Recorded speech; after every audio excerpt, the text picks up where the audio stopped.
Bonjour à tous et bienvenue à ce séminaire co-organisé par le MEDEF et le cabinet GIDE, et plus particulièrement les membres de la cellule GIDE Rebound.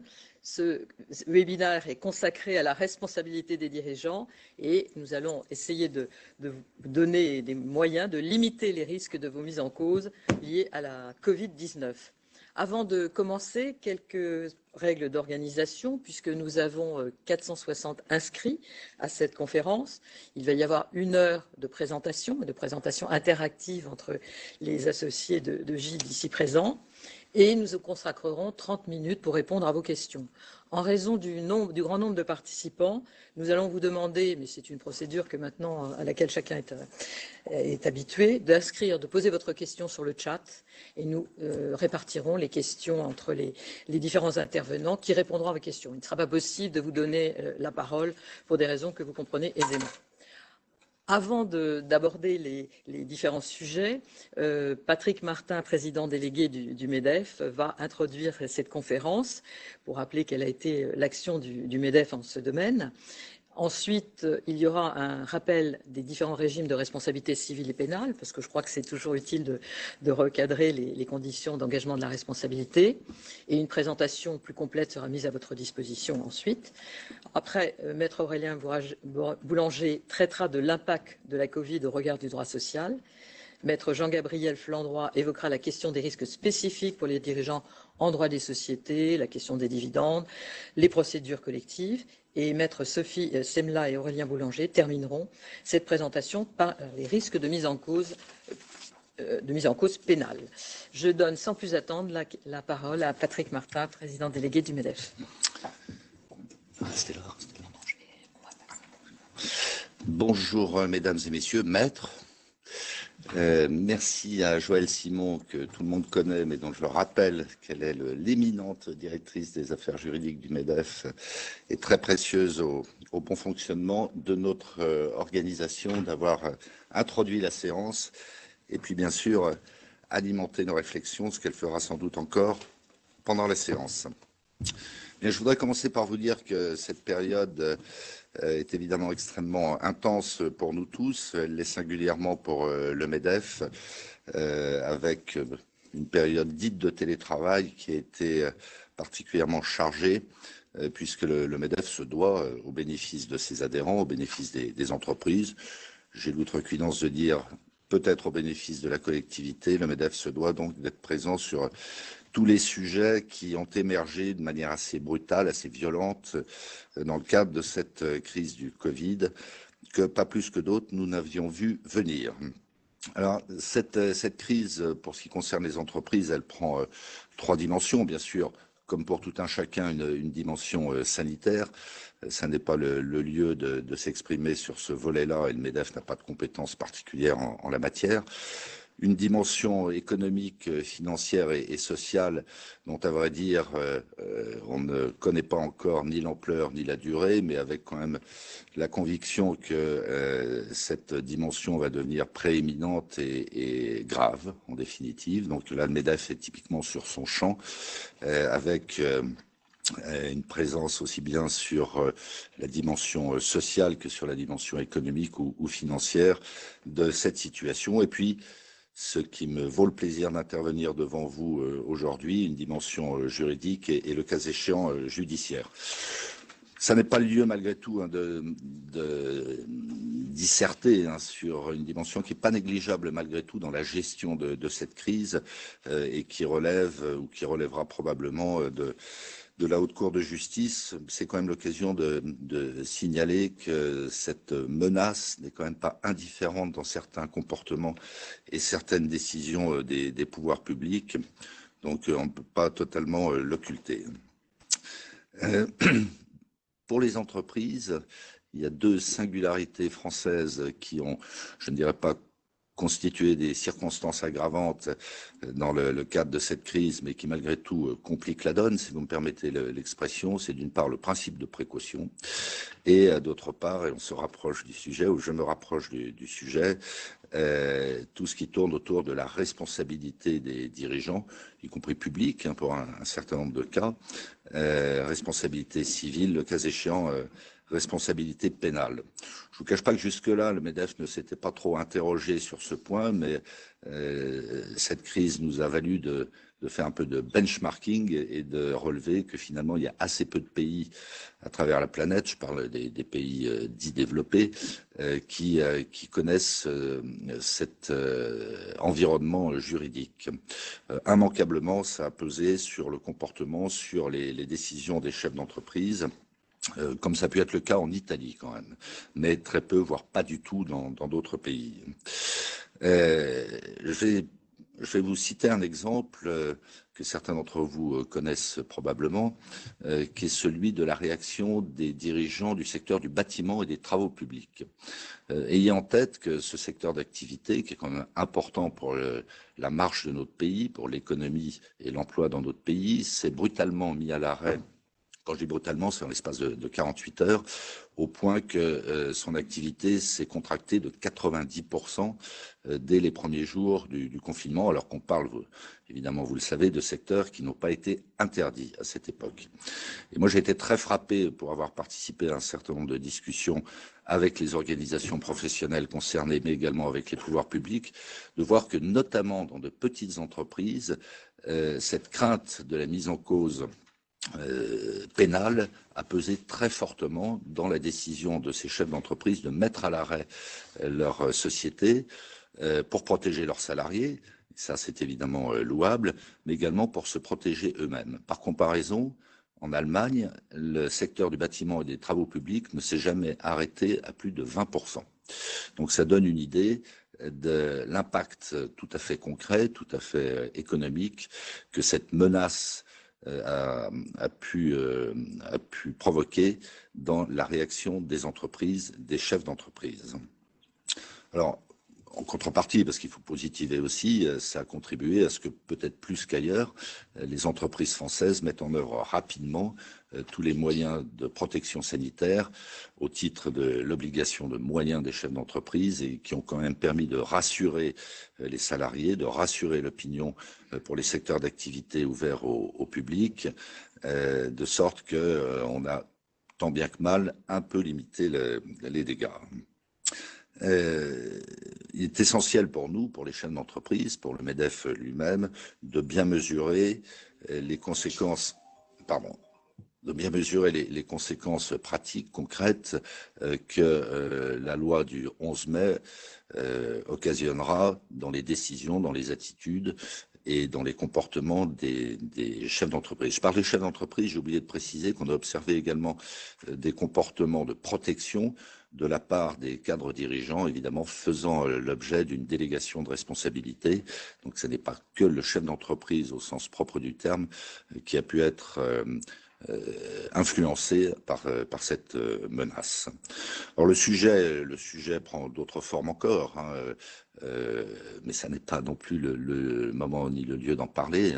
On est évidemment extrêmement attentif à ce que prévoient les pouvoirs publics s'agissant de la reconnaissance du Covid en tant que maladie professionnelle, sachant que à ce jour, la tendance nous paraît préoccupante puisque ce risque serait pris en charge par le régime accident du travail et maladie professionnelle, là où dans un premier temps, et c'est évidemment la solution que nous poussions, se dessinait la mise en place d'un fonds public de prise en charge de ce risque.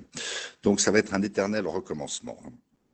Voilà, évidemment, ça n'est pas qu'une affaire d'experts, c'est essentiel à la bonne marche de notre pays, pas seulement à la bonne marche de nos entreprises, que d'avoir une vision claire de cet environnement juridique, des conséquences, je le redis, de cette loi du 11 mai.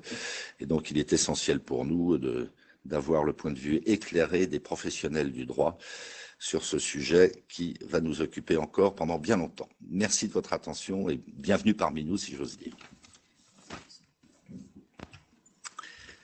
Merci beaucoup pour ces mots d'introduction. Effectivement, on a perçu pendant toute la durée de la crise, de la période d'urgence, l'importance de ces questions pour nos clients. Évidemment, au cabinet, la grande majorité de nos clients sont des entreprises. Et donc, on a perçu très vite la force en fait du questionnement autour d'un changement de monde temporaire, alors qu'on a cru temporaire les premières semaines. On a subi une avalanche de textes, je crois plus de 400 textes au cours de la période d'urgence, et l'évolution des textes continue. Donc on a tout à fait conscience de la difficulté, d'abord pour nous, nous-mêmes avocats, mais également pour nos clients, de percevoir en fait les évolutions et les conséquences de ce changement de cadre pour exercer une activité économique. Alors, il y avait sans doute des intentions très louables dans ces modifications qui ont été adoptées très rapidement, à la fois par le gouvernement et par le Parlement. Mais c'est vrai que ça a nécessité une vraie mobilisation de tous les efforts, à la fois au sein de votre organisation, au sein de nos cabinets, au sein des entreprises, pour percevoir à la fois les enjeux directs liés à cette législation et puis essayer de définir des tendances plus lourdes pour comprendre en quoi la vie économique de notre pays et la vie de nos entreprises va être impactée sur le plus long terme. Alors pour nous, ça s'est manifesté par une mobilisation je pense, d'une trentaine ou quarantaine d'associés quasiment au quotidien pour décrypter les textes, lire les projets, essayer d'évaluer l'organisation des différents textes entre eux, ce qui était un travail colossal en fait pendant cette période. Et je pense que effectivement les équipes de Joël Simon ont également été très mobilisées. C'est ce qu'on a appelé chez nous la task force Covid. C'est dire à quel point on a l'impression d'être en guerre. Elle se transforme chez nous petit à petit en un nouveau mode opératoire qu'on appelle JIT Rebound, qui effectivement se projeter dans l'après. Alors on a l'impression de se projeter dans l'après depuis au fil des semaines que l'après n'existe plus, puisque l'après n'est que la continuation du précédent. Mais effectivement, on essaye aujourd'hui d'avoir à la fois sur les sujets de court terme, les enjeux sanitaires, de responsabilité, difficultés des entreprises, donc d'accompagner nos clients directement dans ce nouveau monde, et puis d'avoir peut-être une vision de plus long terme sur les évolutions structurelles. Qu'est-ce que c'est que la dépendance économique, la transition verte, la place du numérique dans nos entreprises, la relation à la mondialisation aussi, qui est clairement en train d'évoluer. Vous savez que l'investissement étranger fait l'objet de réformes successives qui changent le périmètre et la manière d'envisager en fait l'intervention du capitalisme, enfin de capitaux étrangers en France. Donc c'est tous ces éléments essentiels en fait que nous sommes en train d'étudier avec vous, avec ce matin effectivement un focus particulier sur la responsabilité. Voilà, en quelques mots, effectivement notre perception de la Covid. Sophie, peut-être que tu peux commencer par. Alors on va faire un exposé très rapide peut-être et assez théorique du mode de responsabilité des dirigeants en France, et puis après répondre à des questions plus pratiques. Comme l'a dit Joël il y a quelques instants, n'hésitez pas à poser vos questions sur le chat. On essaiera d'y répondre dans la dernière demi-heure de notre intervention, peut-être en regroupant les questions, ou enfin en rendant les choses les plus interactives possibles. Voilà, merci beaucoup. Bonjour à tous. Oui, il nous paraissait important de faire un point sur le régime juridique de la responsabilité des dirigeants parce qu'on l'a vu, la Covid a modifié beaucoup de choses et il y a eu beaucoup de textes qui ont été publiés. Mais concernant la responsabilité des dirigeants, la Covid n'est pas... Alors, je suis désolée, j'ai du mal à dire la Covid. J'ai dit le Covid pendant 2 mois et là, on m'explique que c'est de la Covid. Mais n'a pas changé le régime de responsabilité des dirigeants. Donc, il nous paraît important de rappeler quel est ce régime et puis ensuite d'aborder des questions plus spécifiques liées justement aux problématiques de la Covid. Alors, sur le régime de la responsabilité des dirigeants, il y a plusieurs régimes. Il y a le régime de la responsabilité civile, il y a les spécificités du droit social, les procédures collectives et puis le régime de la responsabilité pénale sur lequel on reviendra sur ces différents domaines plus en détail parce qu'il y a eu des problématiques qui se posaient. Alors le premier point, c'est de savoir qui peut mettre en cause la responsabilité des dirigeants. D'abord, la responsabilité des dirigeants, elle peut être mise en cause soit au nom de l'entreprise, c'est-à-dire ut singuli, soit par l'entreprise elle-même contre un ancien dirigeant, le plus souvent, soit par des actionnaires de l'entreprise qui agissent au nom de l'entreprise. Et ça, pour quand il y a une infraction à la loi ou au règlement, une violation des statuts ou une faute de gestion. Ensuite, la responsabilité des dirigeants, elle peut être mise en cause également par un associé ou un actionnaire qui aurait subi un préjudice personnel distinct de celui de la société. Alors ça, c'est des cas beaucoup plus, je dirais, spécifiques et rares, dans lesquels l'associé subit un préjudice direct qui lui est personnel. C'est par exemple quand un dirigeant a trompé un actionnaire et lui a fait des manœuvres à son égard pour le déterminer à injecter une somme d'argent, d'investir en capital ou de faire une avance en compte courant. C'est des sujets très spécifiques, donc beaucoup plus rares. Et puis il y a aussi la mise en cause de la responsabilité des dirigeants par les tiers, qui sont des cas encore plus rares au plan civil, puisque là, il faut que le dirigeant ait commis une faute intentionnelle, distincte de ses fonctions. Et en fait, en jurisprudence, si on veut résumer brièvement cette notion de faute détachable, c'est une faute d'une particulière gravité dans lequel le dirigeant a commis des manœuvres à l'égard d'un tiers. C'est par exemple des cas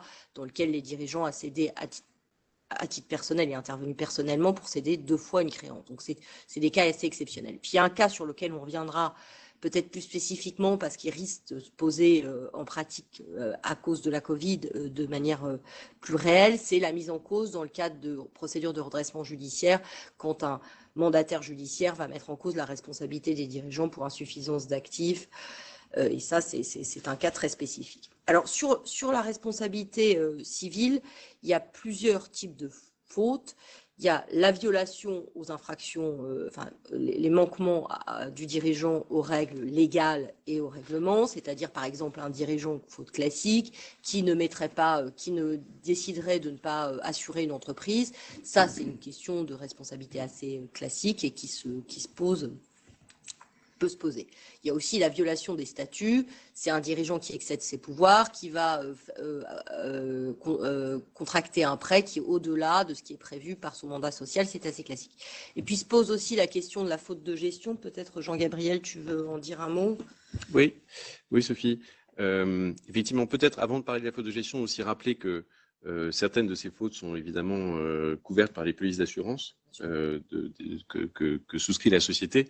Et donc, c'est un peu ce qui va sous-tendre, même si on l'aborde pas de manière directe dans notre présentation, effectivement, la prise en charge de la responsabilité fait partie, et la vérification du régime de couverture que vous pouvez avoir et des exclusions qui y figurent est un point important de la gestion du risque juridique dans vos sociétés.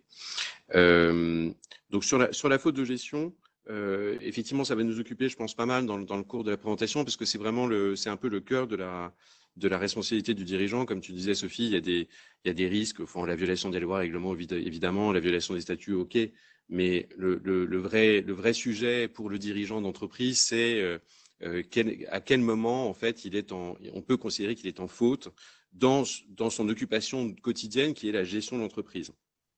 Or, la réalité, c'est qu'on n'a pas de réponse précise, puisqu'il n'y a pas de définition juridique de ce qu'est la faute de gestion. C'est toute faute. Donc, la faute, c'est un concept de droit. Hein, c'est le fait d'avoir passé la ligne, mais quand il n'y a pas de définition, c'est un peu difficile. Ça peut être non intentionnel, ça peut être de l'imprudence, ça peut être de la négligence, ça peut être une action, une inaction. Ça peut être un dirigeant opérationnel, mais ça peut être aussi un dirigeant. Vous savez qu'un conseil d'administration, par exemple, est un organe de direction. Donc, des administrateurs peuvent être redevables de dommages et intérêts pour une faute de gestion, par exemple, parce qu'ils n'ont pas été suffisamment diligents dans le cadre de leur exercice de pouvoir de contrôle au sein du conseil. En fait, les tribunaux ont une approche assez pragmatique et ils vont essayer d'évaluer au cas par cas si les décisions ont été prises et démontrent un comportement prudent, diligent, actif au regard des circonstances. Après, sur qui peut engager la responsabilité, Sophie, tu me disais, ça peut être la société, mais ça peut être aussi une action individuelle pour le compte de la société ou une action détachable. Et puis, il y a cette question de la responsabilité pour l'insuffisance d'actifs, mais là, c'est plutôt un teaser, on en reparlera un peu plus tard. Sophie, peut-être des exemples de fautes de gestion, comme ça on sera un peu plus... La faute de gestion, et ce que vous verrez tout au long de cet exposé, c'est qu'en fait, qu'on parle de responsabilité civile ou de responsabilité pénale et même en droit social, la responsabilité des dirigeants, elle est appréciée in concreto. Donc c'est vraiment des jurisprudences casuistiques, il n'y a pas de règles, c'est pour ça qu'il n'y a pas de définition de la faute de gestion. Et on voit que toutes les situations, le tribunal doit se placer dans la situation de ce qu'aurait fait un dirigeant normal dans des situations identiques. Donc il y a une appréciation vraiment des circonstances, et ce qui est rassurant d'ailleurs, parce que ça veut dire qu'une faute qui pourrait être une faute dans un contexte différent, par exemple en raison d'une crise, n'est pas une faute. Et donc on voit que la jurisprudence, il n'y a pas encore de jurisprudence sur la Covid, mais il y a des jurisprudences qui ont été rendues notamment à la suite de la crise de 2008 ou à des crises structurelles comme en matière de baisse de marché, par exemple des cours mondiaux de matières premières. On voit que les magistrats, pour apprécier la faute de gestion, vont tenir en compte ce qu'aurait fait un dirigeant normal et les mesures qu'a mises en œuvre le dirigeant comme était sa responsabilité. Alors, par exemple, il a été jugé dans des circonstances dans lesquelles la société se trouvait en difficulté et de trésorerie très importante à la suite de la crise de 2008. Il a été jugé que le dirigeant n'avait pas commis de faute de gestion parce que justement la difficulté était liée à la crise essentiellement et pas à une faute managériale, et qu'il avait mis en place des mesures pour tenter d'endiguer la crise, mais malheureusement, ça aboutit à des décisions qui ne sont pas avérées favorables à l'entreprise, mais on a tenu compte de cette réalité. Il y a eu des décisions similaires qui ont été rendues en ce qui concerne les problématiques de matières premières. Alors, des cas où on a reconnu la faute des dirigeants, c'est plutôt des cas dans lesquels, par exemple, une entreprise perd son principal client et, en dépit de cela, le dirigeant décide de distribuer des dividendes en sachant très bien que le chiffre d'affaires de l'entreprise va baisser considérablement. Il y a des cas aussi où un conseil d'administration avait décidé, alors que ça s'annonçait une crise économique assez grave, d'engager des dépenses très importantes pour se développer, alors qu'on pouvait anticiper que ce ne serait pas le cas. Peut-être, Aurélien, pourrais-tu dire un mot de la spécificité propre au droit social, sans transition sur le régime? Oui, merci Sophie. Pardon, j'interfère, mais l'espace de quelques secondes pour vous dire que nous serons appelés, ça sera un plaisir pour moi à nous revoir, autour des sujets d'entreprise à mission, qui probablement donneront lieu, je sais que Joël Simon est d'accord avec moi, à quelques beaux contentieux, sans parler de la créativité exubérante de la Convention citoyenne sur le climat. Donc, pour tout vous dire, on espère que les préconisations ne seront pas reprises dans la Constitution et singulièrement l'écocide. Je vous en prie. Oui, donc la question que pose Sophie, qui est celle de la responsabilité sociale de l'entreprise, est une notion qui est protéiforme. Et en fait, je pense que c'est un des grands problèmes du droit social, c'est qu'il utilise des mots qui sont des mots du langage courant, qui ont des sens dans le langage courant, et qui en réalité sont très décalés dès que l'on aborde la question d'un point de vue technique et surtout d'un point de vue juridique. Par exemple, la responsabilité sociale de l'entreprise, peut couvrir plusieurs genres. Ça peut être d'abord la responsabilité des relations sociales, ce qui n'est pas notre sujet ici et qui relève plutôt des entreprises à mission. Mais c'est du point de vue de la responsabilité de l'employeur, ces deux aspects, c'est d'une part la responsabilité civile et d'autre part la responsabilité pénale. Donc en d'autres termes, la responsabilité sociale de l'entreprise, celle qui nous intéresse, est celle qui va conduire à la mise en cause de la responsabilité civile de l'entreprise et celle qui va conduire à la mise en cause de la responsabilité pénale de l'entreprise. Il faut examiner d'ailleurs ces responsabilités au moment des responsabilités civiles avec Jean-Gabriel et au moment de la responsabilité pénale avec les délits spécifiques en droit du travail avec Sophie Chemla. Ce qui intéresse au premier chef dans cette notion de responsabilité, c'est l'obligation de sécurité qui est mise à la charge de l'employeur, et c'est celle qui défraie le plus à la fois la chronique et puis en même temps peut-être une forme d'angoisse compte tenu du caractère totalement extensif dans lequel elle apparaît. Du point de vue du droit social, il y a une chose qui est très importante à remarquer, c'est que l'obligation de sécurité n'existe pas en tant que telle dans le Code du travail. Il n'y a pas un article qui dit voilà l'obligation de sécurité de l'employeur. Et c'est un point qui est assez important parce que ça signifie que seule la jurisprudence va la définir. La jurisprudence je crois qu'un bref historique de la jurisprudence va permettre de mieux cerner et de comprendre en tout cas le mouvement de l'obligation de sécurité de l'employeur, qui est celui qui nous intéresse. Et il faut faire juste un petit rappel.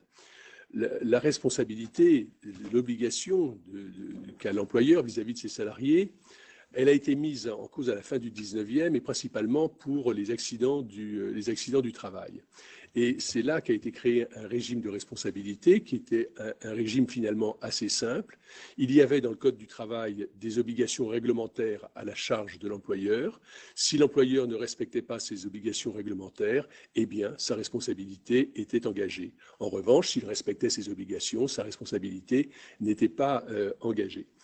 C'est un système qui a conduit à une forme d'injustice, mais ça c'est l'histoire sociale qui nous le dit, et c'est surtout un système qui a été puissamment réformé par la directive européenne de 1989, la grande directive sur la sécurité, qui a réorganisé les obligations de l'employeur.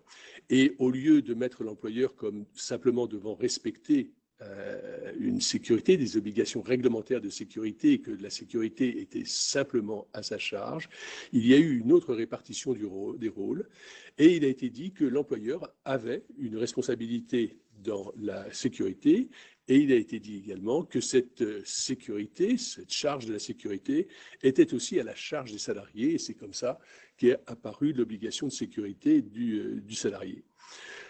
Ce que disait la directive européenne, c'était une chose assez simple qui disait que l'employeur est obligé d'assurer la santé et la sécurité des travailleurs dans tous les aspects liés au travail. Évidemment, c'est une phrase un peu générale dont la jurisprudence s'est emparée et s'est emparée à l'occasion des accidents du travail.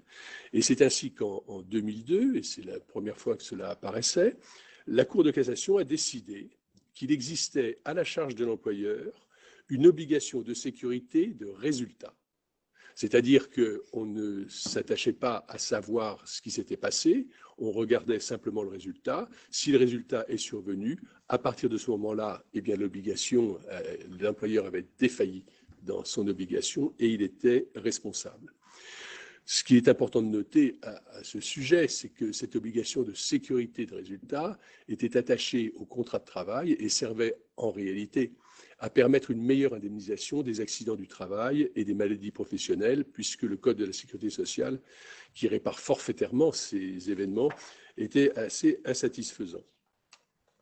La phrase qui a été dite à ce moment-là et qui reste depuis dans toutes les jurisprudences est en matière de faute de l'employeur, celle-ci, elle intervient lorsque l'employeur avait ou aurait dû avoir conscience du danger auquel était exposé le salarié et qu'il n'a pas pris les mesures nécessaires pour l'en préserver.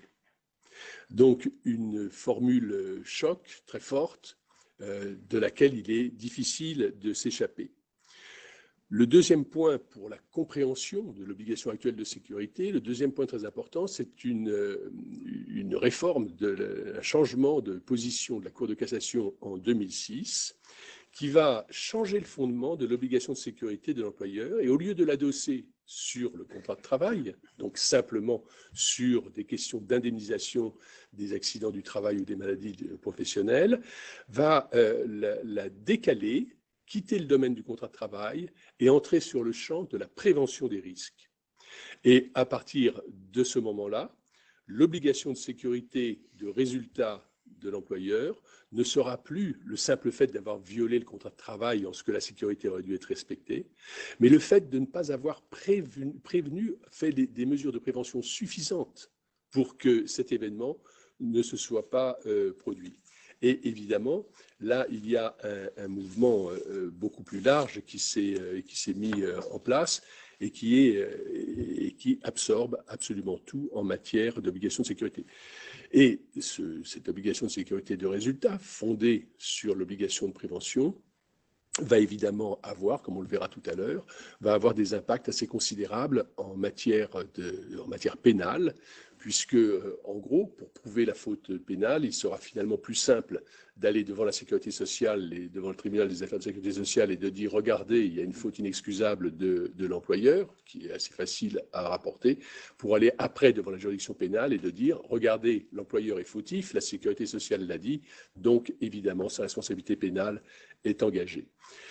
C'est un point qui est assez dur, assez fort, parce que ça veut dire que l'obligation de sécurité n'est plus centrée sur la réalisation des risques, mais elle est centrée sur la prévention des risques.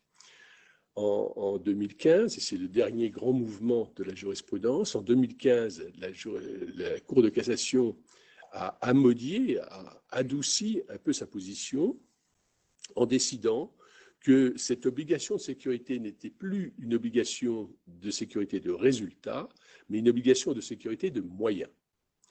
Et donc, à partir de ce moment-là, ce qui n'existait pas avant, l'employeur avait la faculté de venir prouver, d'apporter la démonstration qu'il avait mis en œuvre tous les moyens, puisqu'on est en termes de prévention, tous les moyens qui permettaient d'éviter le dommage, quand bien même celui-ci s'était réalisé, et que par là même, il avait rempli son obligation de sécurité. C'est un point très important de pouvoir prouver que l'on est satisfait à ses obligations, chose que l'on ne pouvait pas avant.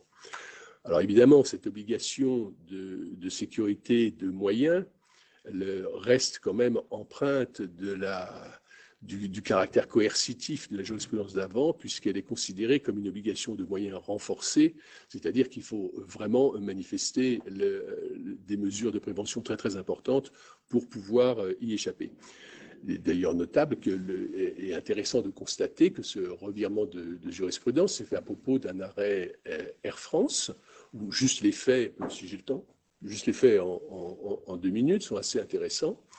C'est une hôtesse de l'air qui avait fait un vol sur New York et qui était donc à New York en repos dans sa chambre d'hôtel. Et par la fenêtre de sa chambre d'hôtel, c'était le 11 septembre 2001, elle a vu les tours du World Trade Center s'effondrer. Elle en a conçu un grand stress, elle était atteinte de risques psychosociaux assez forts, et donc a attaqué son employeur en disant « écoutez, regardez, moi je n'ai pas eu les conditions de sécurité normales, vous n'avez pas répondu à votre obligation de prévention des risques, et la prévention des risques concerne également les risques psychosociaux. Donc on voit que la prévention est une notion large, pas seulement les risques physiques, mais également les risques psychosociaux. Vous n'avez finalement rien fait, et je suis dans cet état-là, vous êtes responsable. La jurisprudence, la Cour de cassation, elle a constaté, a dit, ben oui, mais enfin quand même, l'employeur, Air France en l'occurrence, a rempli quand même ses obligations, puisque à peine les événements survenus, il y a des équipes médicales qui ont été sur place pour la prise en charge des gens, il y a des cellules d'aide, d'assistance qui ont été mises en place, tous les systèmes de santé au travail ont été mis en place, enfin beaucoup d'éléments factuels. Avec, au final, la question c'est qu'est-ce qu'on aurait pu faire de plus? Et la Cour de cassation dit effectivement, tout a été fait, vous avez satisfait à votre obligation de sécurité, et c'est comme ça qu'elle est devenue une obligation de sécurité de moyens, c'est-à-dire la possibilité de renverser la présomption de faute de l'employeur. Cette solution est assez stable, puisqu'en 2019, à propos d'un arrêt amiante, la Cour de cassation l'a réitéré. Juste, puisque ça nous concerne, il s'agit d'être un peu opérationnel sur le sujet, juste un point juridique qui est important, c'est que cette appréciation de la suffisance de la mise en œuvre des moyens de prévention par l'employeur est appréciée par les juges du fond, c'est-à-dire les premiers juges, ceux qui jugent, le tribunal, la cour d'appel, et que c'est une appréciation souveraine, c'est-à-dire que c'est eux qui la jugent sans qu'il puisse y avoir de recours à l'encontre de cette appréciation. Et donc, en cassation, les faits sont tenus pour constants.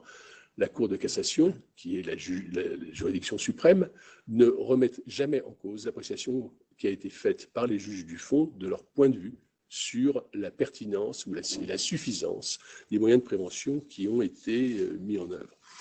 Donc, je pense qu'il est intéressant pour bien concevoir l'obligation de sécurité et que chacun ait une vision assez claire de garder en tête cette évolution et qui est que, dans le fond, en matière de sécurité et d'obligation de sécurité, il y a une part active de l'ensemble des intervenants au contrat de travail, à la fois l'employeur, mais pas exclusivement l'employeur, c'est-à-dire que la situation qu'a pu créer lui-même le salarié peut être prise en compte dans une certaine mesure.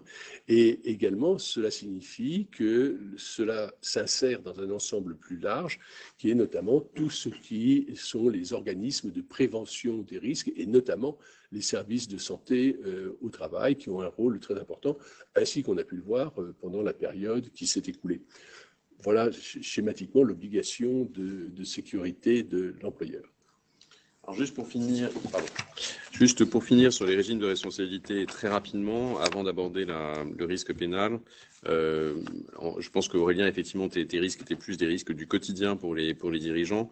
Les risques que je vais énoncer là sont plutôt des risques d'exception, même si objectivement, on voit ce type d'action très couramment, en tout cas dans nos cabinets, pour les entreprises en difficulté.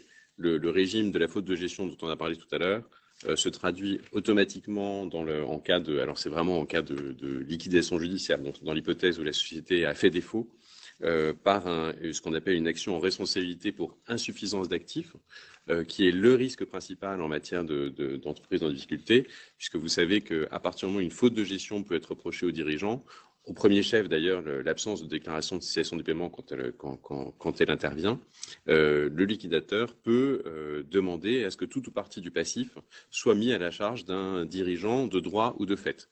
Donc, dirigeant de droit ou de fait, ça peut être un PDG, ça peut être un membre du conseil d'administration, comme je disais tout à l'heure. Ça peut également être un dirigeant d'une autre entité du groupe, s'il est vraiment impliqué dans la gestion quotidienne de la société. Je passe rapidement sur les autres risques liés aux entreprises en difficulté. Interdiction de gérer, faillite personnelle, banqueroute, j'en passe. La banqueroute, c'est le plus grave. Pénal. Voilà, banqueroute, on touche aux sujets pénaux, enfin de nature pénale. Alors, il faut faire attention aux faux amis parce que effectivement, bankruptcy en anglais n'est pas l'équivalent. La banqueroute, c'est 5 ans d'emprisonnement, des amendes possibles. Je regarde un peu, c'est difficile d'avoir des statistiques récentes sur le sujet. Que vous ayez un ordre de grandeur, c'est entre 300, 404 condamnations par an en France. Donc c'est quand même très rare. Mais ça existe. On a tendance à dire que c'est très théorique, mais ça existe. Voilà. Sophie, peut-être sur les risques de nature pénale pour finir. Oui, je vais aller très vite parce qu'on va y revenir ce sont des risques, c'est vrai, comme M. Martin l'a indiqué, ce sont des risques qui sont propres à la France. Alors, en matière pénale, il y a 2 types de risques. Il y a les infractions intentionnelles, les risques classiques, c'est-à-dire, et qui existent, je dirais, partout dans le monde, qui ne sont pas une spécificité propre à la France, qui sont les risques, par exemple, l'abus de biens sociaux, les présentations de faux bilans, la diffusion d'informations trompeuses, la fraude fiscale, dans lequel, là, il y a un élément intentionnel et il n'y a pas de spécificité. Je pense qu'on pourrait revenir très longuement et exposer ces dossiers, enfin, ces règles de manière très détaillée. On vous remettra des slides là-dessus. Mais je pense qu'ils ne sont pas spécifiques au Covid et il faut y un acte personnel, volontaire et intentionnel du dirigeant. Les cas, je dirais les spécificités propres à la France, c'est l'abus de biens sociaux, où on a une interprétation de la jurisprudence qui est très excessive de la notion de ce que peut être un acte contraire à l'intérêt social. Et là encore, comme on le voit, il y a toujours une interprétation très subjective. Qu'est-ce qui est dans l'intérêt social d'une société ou pas? Et c'est vrai que la Covid va poser cette difficulté parce que, par exemple, et on y reviendra sur les distributions de dividendes, alors est-ce que c'est dans l'intérêt social, c'est dans l'intérêt des actionnaires, mais on aura tout un débat là-dessus. Mais c'est vrai que ça peut créer des difficultés, notamment régler certaines dettes peut, en raison par exemple des difficultés de trésorerie, être considéré comme un abus de biens sociaux si le dirigeant avait un intérêt personnel à régler cette dette parce qu'il était intéressé dans la société dans laquelle la dette, qui était créancière. Donc c'est vrai que c'est des régimes à part l'abus de biens sociaux et lequel on peut aussi considérer, et la Covid pourra donner lieu à ça, il y a toute une jurisprudence sur le fait pour un dirigeant de décider de se verser une rémunération excessive, c'est un abus de biens sociaux. ce risque pourrait être accru du fait de la Covid parce que la situation financière de la société va entraîner un caractère excessif de cette rémunération. Mais là encore, on voit que c'est très subjectif. Alors, il faut dire un mot également, et je ne vais pas revenir parce qu'Aurélien a très bien exposé le régime social de l'obligation de sécurité de l'employeur, mais en droit français, il y a cette spécificité qui crée d'ailleurs un défaut d'attractivité de la France et une certaine frilosité des dirigeants, qui est ces obligations, enfin ce régime de responsabilité non intentionnelle, dans le cadre duquel un dirigeant peut être tenu d'une faute pénale qu'il n'a pas commise, justement, essentiellement en raison d'une violation à son obligation de sécurité.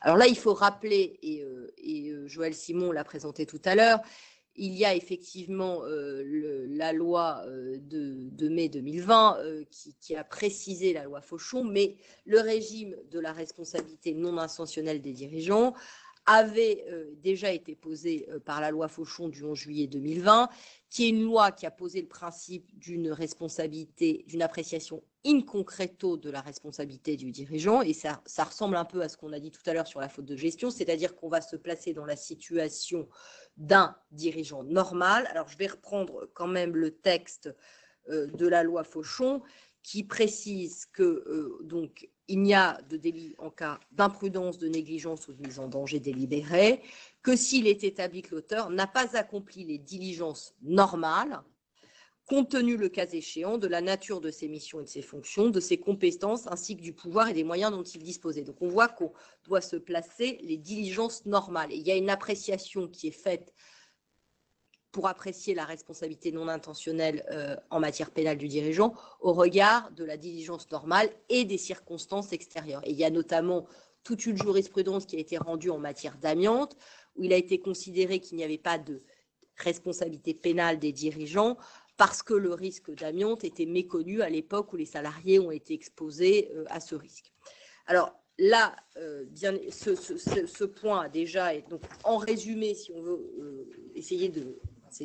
on pourrait en parler pendant des heures, mais soit le dirigeant a commis une faute qui est à l'origine du préjudice direct du salarié, et là, sa responsabilité est engagée, soit il n'a pas commis de faute, et on apprécie deux choses, soit il a violé de manière délibérée une obligation de sécurité précise, et là, sa responsabilité est engagée, soit ce n'est pas le cas, et là, on va apprécier la nature de la gravité de la faute et ce qu'aurait fait un dirigeant dans les situations normales. Alors, et la Covid, alors ça s'intercale comment là-dedans? Eh bien, la Covid, justement, en fait, ne change rien, et c'est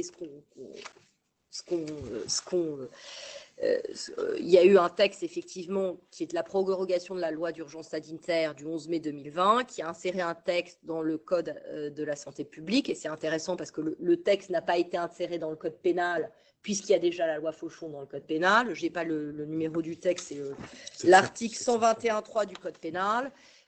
Il a été inséré par cette loi d'urgence sanitaire, un texte qui reprend, et je vais vous le lire, qui est à l'article 3136.2 du Code de la santé publique, qui dit qu'il doit être tenu compte des compétences, du pouvoir et des moyens dont disposait l'auteur des faits dans la situation de crise, et c'est le seul ajout par rapport à la loi Fauchon, ayant justifié l'état d'urgence sanitaire ainsi que la nature de ses missions, de ses fonctions. Donc on voit que ce texte reprend la loi Fauchon en précisant, et c'est juste le seul apport qu'il a, c'est dans la situation de crise ayant justifié l'état d'urgence sanitaire.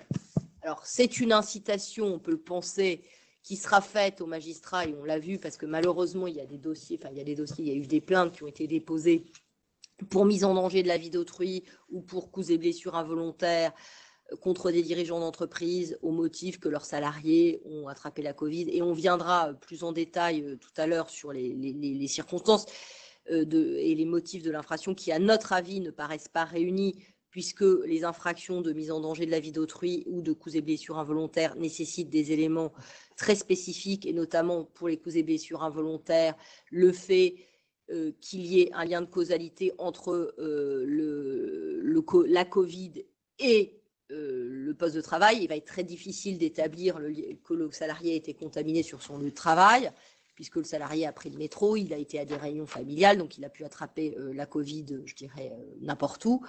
Et puis sur la mise en danger délibérée de la vie d'autrui, il faut qu'il y ait, et on y reviendra, Aurélien y reviendra tout à l'heure, il faut qu'il y ait la violation d'une obligation particulière et non pas générale de sécurité, et on peut estimer que ce sera réuni dans très peu de cas, puisque la seule obligation en matière de Covid particulière de sécurité, c'est les mesures de distanciation sociale qui ont été respectées par les dirigeants.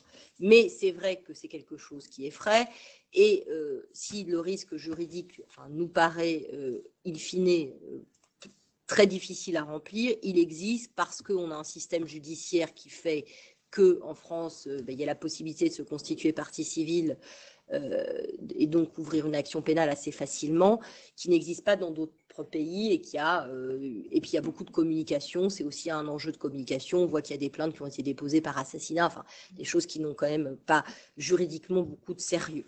Donc on peut exclure, gérer le risque théorique, mais en pratique, on pense qu'il sera très difficile à établir le lien de causalité entre l'infraction et le dommage subi par les salariés. Voilà pour résumer la responsabilité pénale, et on reviendra sur ces infractions, mais je pense qu'il est temps de rentrer dans le vif du sujet. On a été très long, mais je pense que ce rappel n'était pas inutile.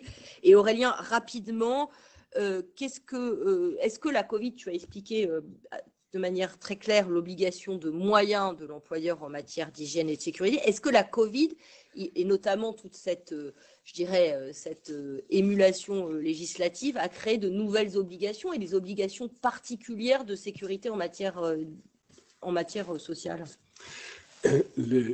Alors oui, je pense que là aussi, il faut rester précis dans les mots.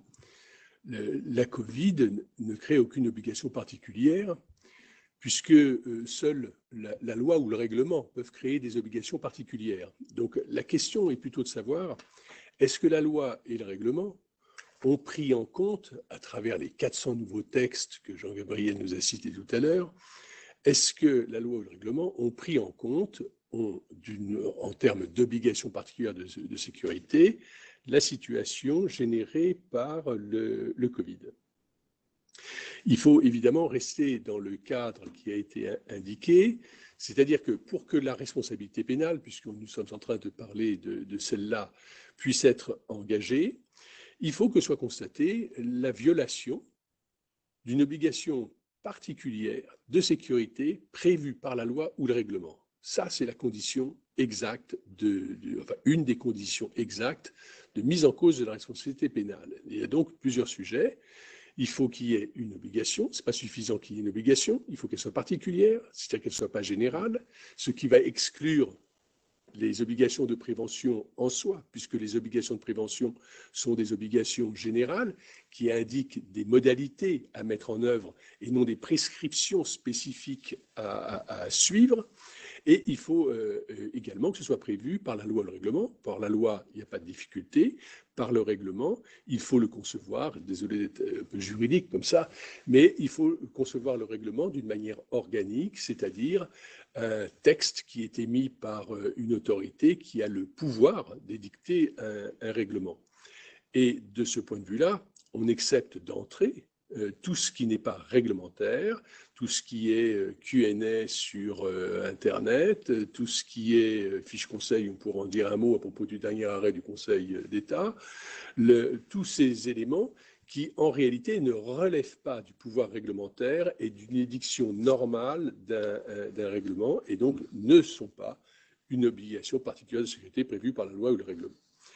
Est-ce qu'il y a néanmoins dans l'ensemble de ces textes, est-ce qu'il y aurait quelque chose d'approchant qui pourrait être pris en compte? Alors la réponse est oui, tout le monde l'a vu. Vous avez 2 décrets qui ont été pris. Vous avez un décret, le 2020-293 du 23 mars 2020, qui après a été repris à peu près in extenso et remanié et un peu approfondi par un décret du 11 mai 2020, celui qui est de 2020-548. C'est toujours intéressant de dire des numéros parce que sinon on ne se retrouve vraiment pas dans ces situations. Et dans ces décrets, il est prévu, et je lis la phrase, afin de ralentir la propagation du virus, les mesures d'hygiène et de distanciation sociale, dites barrières, définies au niveau national, doivent être observées en tout lieu et en toutes circonstances. Donc on a, à travers ce décret, une obligation qui est générée, qui est de suivre des mesures dites barrières, et en tout lieu, en toutes circonstances, donc en plus un décret qui a un champ d'application qui couvre toutes les entreprises. Est-ce que ce décret crée une obligation particulière de sécurité? Voilà la question. De notre point de vue, la réponse est non. Voilà, comme ça au moins c'est simple. La réponse est... Donc ça n'a pas créé d'obligation. La réponse est non, et je m'explique, parce qu'il est quand même nécessaire que pour qu'une obligation puisse être qualifiée de particulière, il faut quand même qu'elle réponde à certaines conditions, et ces conditions ont été précisées dans un arrêt de la Cour de cassation de novembre 2019, qui, pour les définir, indique que le règlement qui prévoit ces mesures doit prévoir des mesures qui soient objectives, immédiatement perceptibles et clairement applicables sans faculté d'appréciation personnelle du sujet, dit l'arrêt. L'ensemble de ces trois conditions font qu'on est face à une obligation particulière qui, évidemment, doit être suivie. Est-ce que quand on dit « vous devez respecter les mesures barrières en tout temps, en tout lieu », est-ce que l'on répond à cette question d'objectivité, de perceptibilité immédiate? Est-ce qu'on a une mesure qui est clairement applicable sans faculté d'appréciation par le sujet? La réponse est quand même non. Quand on dit, par exemple, dans l'annexe du décret, il est dit vous devez porter le masque. Okay, on doit porter le masque. Mais en même temps, il est dit qu'on doit porter le masque lorsque les règles de distanciation physique plutôt que sociale, les règles de distanciation physique ne peuvent pas être respectées. Ce qui sous-entend que si la distanciation physique peut être respectée, il n'est pas utile de porter un masque. Après, on peut avoir des débats pour savoir quelle est l'utilité d'un masque. Alors, il y a le débat général dans la presse et tout ça, ça c'est très bien, mais on pourrait aussi avoir un débat juridique, et notamment par rapport au Code du travail, et notamment de la question de savoir est-ce qu'un masque est, au sens du Code du travail et au sens des règlements du Code du travail, un équipement de protection individuelle ou pas. Il y a déjà des positions qui sont prises. Tout ça montre qu'en réalité, le sujet, pour reprendre l'expression de la jurisprudence, c'est-à-dire l'employeur en l'occurrence, qui entend mettre en place les mesures barrières, et ce qu'il fait, et ce que je pense que toutes les entreprises ont fait, eh bien, il ne peut pas simplement appliquer le décret. Il ne peut pas simplement dire, tiens, il y a des mesures barrières, je les applique. Il est obligé de prendre tout un tas de dispositions, de préciser, d'indiquer comment, porter un masque, oui, quel masque, à quel moment, la distanciation physique, ok, d'accord, mais dans un ascenseur, comment on fait, des choses comme ça. Il faut éternuer dans son coude, bon, très bien. Comment je fais pour faire éternuer dans leur coude les salariés? Voilà, il y a tout un tas de questions qui montrent que l'on n'est pas dans des obligations qui sont clairement applicables sans faculté d'appréciation. Il ne s'agit pas de minorer le débat et de dire il ne faut rien faire, tout ça ne sert à rien. Ce n'est pas du tout le sujet. Le sujet est que ces mesures doivent être respectées. D'ailleurs, la loi prévoit qu'elles doivent être respectées. Mais en revanche, savoir si ces mesures, telles qu'elles sont indiquées, sont susceptibles de mettre en cause la responsabilité pénale de l'employeur, eh bien ça c'est un sujet qui est différent et c'est un sujet qui doit être apprécié selon les règles du droit social et du droit pénal. Et en même temps, ce qu'il est notable à travers sur l'ensemble de la période, c'est qu'il n'y a eu, à l'exception de la disposition qu'a citée Sophie et qui, sur la responsabilité, et qui fondamentalement ne change absolument rien, ce que d'ailleurs a rappelé le Conseil constitutionnel quand il a été saisi, c'est de savoir est-ce qu'on le fait ou pas. Voilà, c'est ça. Et il faut bien distinguer, et ça me semble très important, en matière de responsabilité, le discours général, les obligations qui sont générales, la prise en compte qui est aussi générale et qui est une prise en compte non seulement pour l'entreprise, mais qui est aussi une prise en compte pour rassurer les salariés, pour tout un tas d'événements, pour tout ce qui forme le tissu social, qui sont des éléments très importants.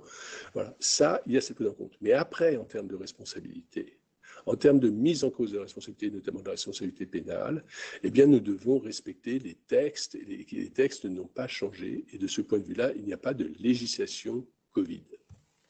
Merci Aurélien, je pense que c'est très clair. Est-ce que, alors, un sujet qu'a abordé Joël Simon tout à l'heure, qui est quand même le fait que le Covid soit classé ou non comme maladie professionnelle. Alors, où en est-on? Est-ce que c'est le cas? Et qu'est-ce que ça va impliquer? Parce que je comprends, c'est un sujet qui est aussi d'importance, même si ce n'est pas une responsabilité pénale, mais ça a un impact, alors pas directement pour les dirigeants, mais pour l'entreprise. Ah oui, c'est un sujet qui est potentiellement à fort impact, et même à très fort impact. D'abord, quel est l'enjeu? Quel est l'enjeu de la définition de la Covid comme une maladie professionnelle? L'enjeu, c'est de placer sous le régime des accidents du travail et des maladies professionnelles les événements qui peuvent survenir à l'occasion de la pandémie. L'enjeu, il est pour le salarié assez évident, dans la mesure où s'il y a un problème, ça accroît d'une manière considérable sa protection. Il faut rappeler simplement de ce point de vue-là que s'il y a un problème de santé au travail, le fait d'être classé en accident du travail ou en maladie professionnelle a une conséquence directe sur la rémunération et sur la situation du salarié. D'une part, en ce que dans ce régime, et c'est une exception au régime de la maladie, eh bien, le temps qui est passé durant la maladie est considéré comme un temps de travail effectif, avec toutes les conséquences qui vont avec, notamment même un peu indirectes, comme par exemple la participation ou l'intéressement. Mais également en termes d'obligation de reclassement, c'est-à-dire qu'à l'issue de la période, il y a une obligation élargie de reclassement du salarié dans le même emploi ou un emploi identique, ce qui est quand même beaucoup moins pertinent dans les cas de suspension classiques du contrat de travail. Et puis aussi la possibilité d'obtenir une rente, le versement d'une rente par la sécurité sociale, si il y a, à partir du moment où il y a une incapacité permanente partielle d'au moins 10%, et ce qui est donc une prise en charge qui est très importante. Ça, c'est l'enjeu pour le salarié. L'enjeu pour l'entreprise, il était aussi important parce qu'il ne faut pas oublier qu'il y a un lien entre le taux de contribution des entreprises et les risques encourus et réalisés chez les salariés. Et qu'en d'autres termes, le taux d'appel des cotisations accidents du travail, maladie professionnelle dépend, enfin c'est un peu rapide ce que je dis, c'est en fait plus compliqué, mais c'est simplement pour voir la ligne directrice, eh bien c'est le nombre d'accidents du travail ou de maladies professionnelles qui se déclarent dans une entreprise vont se traduire par une augmentation du taux d'appel des cotisations de l'entreprise. Plus il y a une forte accidentalité, plus le taux sera important, et jusqu'à arriver à des niveaux très, très significatifs. Alors voilà, ça c'est l'enjeu. Le Covid dans tout ça. Alors d'abord, vous avez deux régimes. Vous avez un régime d'accident du travail et un régime de maladie professionnelle. En ce qui concerne l'accident du travail, on pourrait penser, tiens, j'ai attrapé le Covid au bureau, j'ai un accident du travail. Le système ne marche pas comme ça. L'accident du travail, il a une définition qui est dans le Code de la sécurité sociale, qui est une définition précise, qui est considéré comme accident du travail, quelle qu'en soit la cause, l'accident survenu par le fait ou à l'occasion du travail à toute personne travaillant. Bon, voilà. C'est-à-dire qu'il y a dans la définition de l'accident du travail une notion de survenance, c'est-à-dire de soudaineté. Et la soudaineté dans l'accident du travail est un élément fondamental. S'il n'y a pas de soudaineté dans l'événement, eh bien, la qualification d'accident du travail sera refusée. Donc, en matière de Covid, je pense qu'on peut éliminer directement la question de l'accident du travail. En plus, à ce moment-là, il faudra aussi rapporter la preuve de la matérialité d'une lésion au temps et au lieu du travail. Ce qui, sur une épidémie qui est assez informe et se présente absolument partout et surtout en dehors de l'entreprise, est un lien assez compliqué à mettre en place. Pour les maladies professionnelles, c'est peut-être là où il y a plus d'enjeux. Les maladies professionnelles, il faut bien voir comment ça fonctionne.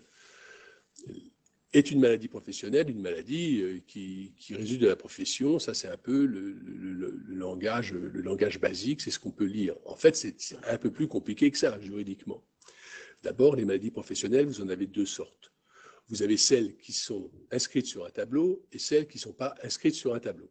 Alors, pour celles qui sont hors tableau, il va s'agir pour le salarié qui se prétend victime donc d'une telle maladie, eh bien de saisir, de faire un procès, de saisir le tribunal de sécurité sociale pour faire reconnaître l'origine professionnelle de sa maladie. Et là, le critère qui sera retenu, c'est de savoir, il devra établir que la maladie qu'il dit professionnelle, eh bien, elle est essentiellement et directement causée par le travail, son travail habituel. Donc, après, il y a un cursus judiciaire assez compliqué, parce que la reconnaissance de maladie professionnelle fait intervenir beaucoup d'administrations et c'est assez complexe.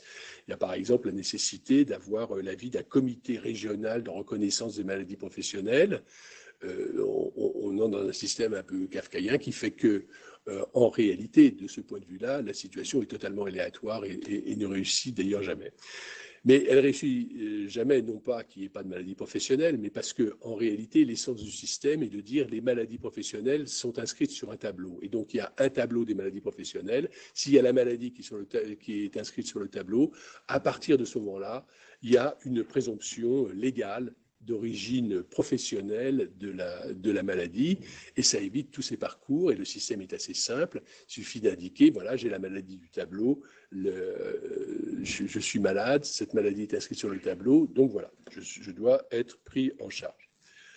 Alors, on voit que là aussi, mais je n'oublie pas le sujet quand même, on voit que là aussi, la situation est assez compliquée parce qu'il ne suffit pas que la maladie soit inscrite sur le tableau. Il faut aussi que ça réponde aux conditions du tableau. Et dans les conditions du tableau, vous avez toutes les conditions, et notamment les travaux qui sont susceptibles de provoquer la maladie. En quelque sorte, le risque professionnel, c'est le risque qui est issu de l'activité professionnelle. Donc ça peut exister pour un certain nombre de professions, par exemple les soignants. Les soignants ont un risque professionnel puisque c'est leur activité professionnelle. En revanche, pour d'autres, ça n'existe pas. Par exemple, la boulangerie, vous avez un arrêt pour ça, une décision en période de Covid. L'activité de boulanger ne génère pas le risque professionnel de Covid. Alors, l'enjeu d'inscrire sur le tableau la Covid est évidemment important, puisque dès qu'on a des présomptions de responsabilité, c'est toujours plus difficile de les combattre. Le but est en même temps d'augmenter les prises en charge, donc c'est un peu le sujet. Je pense qu'à l'heure actuelle, le Covid n'est pas inscrit sur un tableau de maladies professionnelles, notamment sur le tableau des origines microbiennes. Il y a un projet de décret qui est en cours d'élaboration sur ça, mais on n'a pas le texte de ce projet. C'est difficile de se prononcer sans ce texte parce qu'il faut voir les conditions précises qui seront indiquées pour que ce soit une maladie professionnelle avec des conséquences particulières. Merci beaucoup, Aurélien. Merci, Aurélien. Ça, ce sont les sujets autour de l'hygiène et de la sécurité. On peut en revenir peut-être plus au sujet, je dirais, de gestion classique et les types de gestion classique, et notamment ce qu'on a identifié comme risque possible, c'est la question, Jean-Gabriel, des distributions de dividendes. Et par exemple, puisque, si j'ai bien compris, une entreprise ne pourra pas bénéficier du plan garanti par l'État si elle a distribué ses dividendes. Donc, est-ce qu'on pourrait, par exemple, reprocher à un dirigeant qui serait intervenu activement en faveur d'une distribution de dividendes d'avoir commis une faute de gestion si l'entreprise était par la suite privée d'un PGE indispensable à sa survie? Oui, effectivement. Alors, en matière de Covid, en droit des sociétés, je pense qu'on a moins de problématiques que celles qu'en droit social ou en droit pénal, comme le disait Aurélien. On s'est quand même posé la question au début du confinement, quand on a commencé à entendre parler de prêts garantis par l'État, et puis qu'on a eu cette première intervention du ministre sur le sujet. Alors, ça couvre les prêts garantis par l'État, les reports de cotisations sociales, reports d'impôts directs également. on a un régime qui est à peu près unifié pour ces trois avantages, qui est effectivement que l'entreprise ne doit pas procéder à des distributions de dividendes entre le 27 mars 2020 et la fin de l'année 2020. Alors, ça ne couvre pas les décisions antérieures, mais ça couvrirait toutes les décisions qui sont prises pendant cette période. C'est vrai qu'on peut avoir des cas, alors c'est surtout pour les grandes entreprises, hein, donc ça ne couvre pas la généralité des entreprises françaises, il faut avoir notamment plus de 5000 salariés.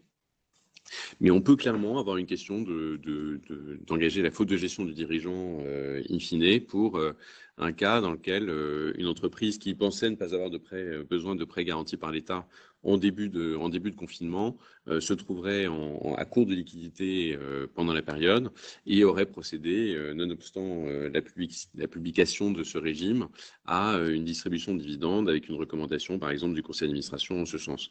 C'est un cas alors qui est peut-être un peu, on n'a pas connaissance de cas de ce type. Je pense que les entreprises ont assez rapidement pris en compte ce risque dans leur décision de gestion, mais clairement, ça fait partie des choses ça fait partie des points qui intéressent le droit des sociétés et auxquels les représentants de l'État sont très sensibles. C'est-à-dire qu'effectivement, quand vous allez commencer à discuter d'un PGE, les premières questions qui vous seront posées seront celles-ci. Merci Jean-Gabriel. Il y a aussi une question qui se pose dans la gestion des entreprises, c'est la problématique des baux commerciaux. Est-ce qu'on pourrait, parce que n'oublions pas que le sujet c'est la responsabilité des dirigeants, pas de l'entreprise, un dirigeant qui serait, alors soit une foncière qui qui aurait accepté par exemple d'étaler les loyers de ses bailleurs, ou une société, le dirigeant d'une société qui n'aurait pas essayé de renégocier son bail auprès de son preneur. Quelle serait la situation? Est-ce qu'il y aurait un impact? Est-ce qu'on pourrait reprocher une faute de gestion dans un cas comme ça? Oui, alors effectivement, on répond à beaucoup de questions sur ces sujets, alors sur les baux, sur les contrats commerciaux, sur les modifications, les renégociations de contrats en cours de crise Covid. Beaucoup de questions de ce type sur à la fois la responsabilité des dirigeants, les risques pour l'entreprise. Notamment quand vous accordez des délais de paiement, vous accordez y compris pour un preneur dans le cadre d'un bail. Est-ce que c'est du soutien abusif? Donc toutes ces questions sont clairement des questions qu'on a au quotidien. En matière de responsabilité des dirigeants, le risque, ça serait quoi sur la faute de gestion? Ça serait de se dire, est-ce que c'est dans l'intérêt de l'entreprise d'avoir accepté, par exemple, un report d'échéance de loyer ou une prolongation du bail en échange d'un effacement en fait de la dette? Alors c'est vrai que stricto sensu, l'effacement de la dette, c'est pas dans l'intérêt de l'entreprise. Après, c'est quand même dans l'intérêt par exemple pour un bail, c'est quand même dans l'intérêt du bailleur de conserver son preneur. Surtout dans le contexte actuel de crise économique, par exemple pour le commerce de détail, le fait de pouvoir conserver un preneur malgré la crise et de l'accompagner quelque part dans ce moment de difficulté, c'est difficile de considérer que c'est vraiment une faute. Alors d'autant moins si c'est dans le cadre d'un accompagnement soit par les pouvoirs publics, type médiation de médiateur de l'entreprise, ou alors dans le cadre d'un mandat ad hoc, d'une conciliation, enfin toutes ces procédures en fait qui accompagnent les entreprises. Si vous accordez quelque part, si vous répondez à la demande de l'entreprise et que c'est quand même dans votre intérêt pour éviter que votre preneur ou que votre co-contractant aille au bain et se retrouve en redressement ou liquidation judiciaire, clairement, on peut considérer que c'est quand même dans votre intérêt. Par ailleurs, il faut quand même garder à l'esprit, alors c'est peut-être moins vrai en droit social, mais pour tout ce qui est droit commercial, il y a un vrai besoin d'équité dans le rapport au contentieux. Et dans les décisions de gestion. Sophie, je ne sais pas si tu veux en dire un mot. Oui, on avait fait un webinaire, on a fait participer d'ailleurs des représentants du tribunal de commerce de Paris. Et ce qu'on voit, c'est que cette notion de solidarité économique qui se développe, et ce que disaient les magistrats au tribunal de commerce, c'est qu'ils demandaient d'ailleurs dans certains sujets que, ce qui n'est pas le cas habituellement, nos clients soient présents justement pour exposer les difficultés propres. Et il y a une prise en compte. Alors, c'est la notion d'équité qui existe en common law, mais qui n'existe pas en droit français. Mais on sent que ça se transcrit un peu quand on entend les magistrats en parler. Et donc, c'est ce vers quoi c'est ce qu'on voit un peu dans les contentieux qui se dessinent. Et d'ailleurs, même des entreprises parce que beaucoup de dossiers ne vont pas au contentieux dur et plutôt à des solutions, comme tu l'as évoqué, la médiation, la conciliation et autres solutions alternatives. Donc on voit qu'il y a cette notion d'équité, de prise en compte des circonstances particulières. Et c'est un peu ce qu'on voit d'ailleurs dans tout, que ce soit en droit social, en droit pénal. Il y aura une prise en compte, je pense, par les tribunaux, et on l'espère, et on le voit, nous, déjà, au tribunal de commerce, des circonstances propres à la crise. Alors, il y a un autre sujet qui se pose, Jean-Gabriel, qui est lié au risque de faillite, d'ouverture de procédures collectives, et notamment il peut se trouver que la responsabilité d'un dirigeant peut être mise en cause, ou pour soutien abusif, ou pour insuffisance d'actifs. Donc si tu peux en dire un mot, est-ce que la Covid va changer quelque chose, ou est-ce qu'on reste dans un régime classique en quelque sorte? Alors non, on n'est pas dans un régime classique, mais on est plutôt dans un régime assoupli pour l'instant. C'est-à-dire que les dirigeants bénéficient, il faut retenir que l'État a souhaité en fait congeler autant que possible l'économie et les entreprises, donc en leur accordant si possible les liquidités nécessaires, et puis du point de vue des procédures collectives, en suspendant l'appréciation de l'état de cessation des paiements pendant toute la période d'urgence au 12 mars. Donc en fait, pour toutes les procédures qui sont ouvertes aujourd'hui, alors c'est pendant la période d'urgence, mais ça a duré quand même pas mal de temps, on apprécie votre situation d'état de cessation des paiements au 12 mars. Donc du point de vue de la responsabilité, théoriquement, ça l'a quand même beaucoup assoupli. Après, il reste quand même la question de la diligence. C'est-à-dire que c'est pas parce que vous n'avez pas déclaré votre état de cessation des paiements que vous devez, pour ceux qui nous écoutent et qui auraient ce type de problématique, que vous pouvez considérer qu'on attend la fin de la période d'état d'urgence pour prendre une décision. En réalité, tous les dossiers qu'on voit en ce moment sont des dossiers dans lesquels, effectivement, on ne va pas directement, par exemple, en redressement judiciaire. On bénéficie, l'assouplissement nous permet d'ouvrir des procédures, entre guillemets, soft, du type conciliation, du type sauvegarde, alors même que les conditions n'auraient certainement pas été réunies avant la période d'état d'urgence. En revanche, il est important pour les dirigeants de montrer qu'ils sont diligents dans leur gestion quotidienne. Donc très rapidement, on a eu à peu près dans tous les secteurs d'activité des demandes d'ouverture, par exemple de mandats ad hoc ou de conciliation pour accompagner les sociétés qui en avaient besoin dans le cadre de la restructuration de leurs dettes, de négociations avec les créanciers. Alors c'est sans doute parfois des procédures un peu de confort, parce qu'on les aurait peut-être pas ouvertes dans un autre contexte, mais c'est vrai que l'environnement est tellement incertain que beaucoup de dirigeants ont souhaité en fait se faire accompagner très vite. Et c'est vrai que le fait d'être de ce côté-là en mandat ad hoc, par exemple soft, vous permet juste d'avoir quelqu'un à qui parler, donc un administrateur judiciaire qui vous conseille si besoin. Et puis si jamais les difficultés devaient se maintenir, d'arriver au tribunal en étant connu et en sachant que vous avez déjà fait le maximum. Donc, donc bien qu'on ait vraiment libéralisé, enfin adouci le régime, on garde cette obligation de diligence de la part du dirigeant. Oui, c'est ce qu'on disait, c'est-à-dire qu'il y a vraiment une appréciation, une contracto et une volonté de tenir compte un peu de la crise, qu'on voit d'ailleurs dans un contentieux commercial, ce qu'on voit en matière de faute de gestion, même en matière pénale où la loi Fauchon le prévoyait et puis cette nouvelle loi le rappelle.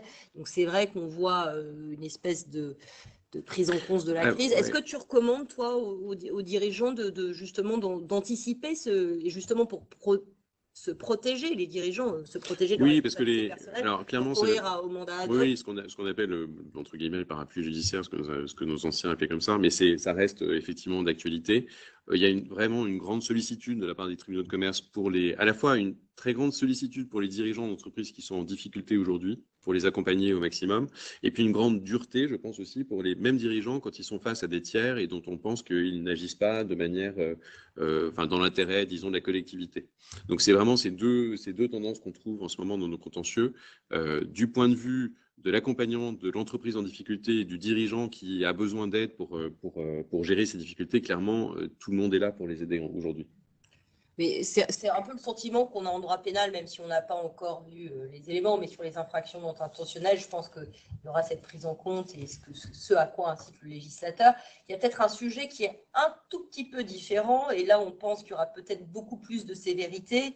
Aurélien, si tu peux en dire un mot, c'est les problématiques liées au chômage partiel, qui est la violation des règles du chômage partiel, ce sont des infractions pénales.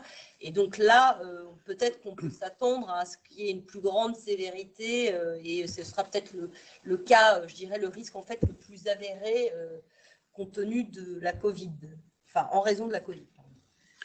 Oui, oui, tout à fait. C'est une conséquence indirecte, c'est que l'activité partielle a été beaucoup employée. Il y a eu un recours massif à l'activité partielle. Et l'activité partielle a un régime pénal un peu particulier, qui est un délit du Code du travail, qui est L5124-1, et qui prévoit que le fait de bénéficier ou de se faire attribuer frauduleusement des allocations d'activité partielle est puni d'une manière très sévère d'ailleurs, puisque c'est les peines du faux de l'article 441-6, c'est-à-dire 2 ans de prison et 30 000 euros d'amende. C'est, pour être très schématique, c'est un délit qui est extrêmement simple à mettre en œuvre, puisqu'il s'agit simplement de constater que les aides d'activité partielle ont été demandées d'une manière abusive et donc par là même frauduleuse. C'est d'autant plus compliqué qu'il faut rappeler qu'il y a eu un assouplissement assez considérable des possibilités de bénéficier de l'activité partielle, que l'activité partielle se fait sur déclaration, qui est acceptée par la directe, mais qu'en même temps, il n'y a pas de contrôle a priori de cette attribution et qu'il n'y a qu'un contrôle a posteriori. Et d'ailleurs, la DGT, la Direction générale du travail, a lancé un programme de contrôle à travers une instruction du 5 mai, a lancé un programme de contrôle, un vrai plan de contrôle total de l'activité partielle, et qui vise explicitement deux catégories en fait. C'est les demandes d'indemnisation qui ont été faites avec des taux horaires élevés, donc en quelque sorte tous les hauts salaires des contrôlés en activité partielle, et également toutes les entreprises dont l'effectif est principalement constitué de cadres dont l'administration considère que les cadres peuvent tout à fait travailler en télétravail et donc n'ont pas besoin de l'activité partielle. Il y a cette campagne de contrôle qui est mise en place. Donc, il faut faire attention à ça. Et le risque, il est pour le dirigeant ou pour l'entreprise? Alors, le risque, en principe, il devrait être pour l'entreprise, puisque c'est le fait de se faire attribuer une allocation. Or, celui à qui est attribuée l'allocation, c'est l'entreprise et c'est pas le dirigeant. Alors après, évidemment, le dirigeant peut être complice des choses comme ça, mais c'est un autre sujet. Mais ça n'exclut pas. Mais en tout cas, c'est l'entreprise qui est visée. Donc ça, c'est un point qui est important. De ce que l'on sait des modalités de ce contrôle, qui restent un peu secrètes, c'est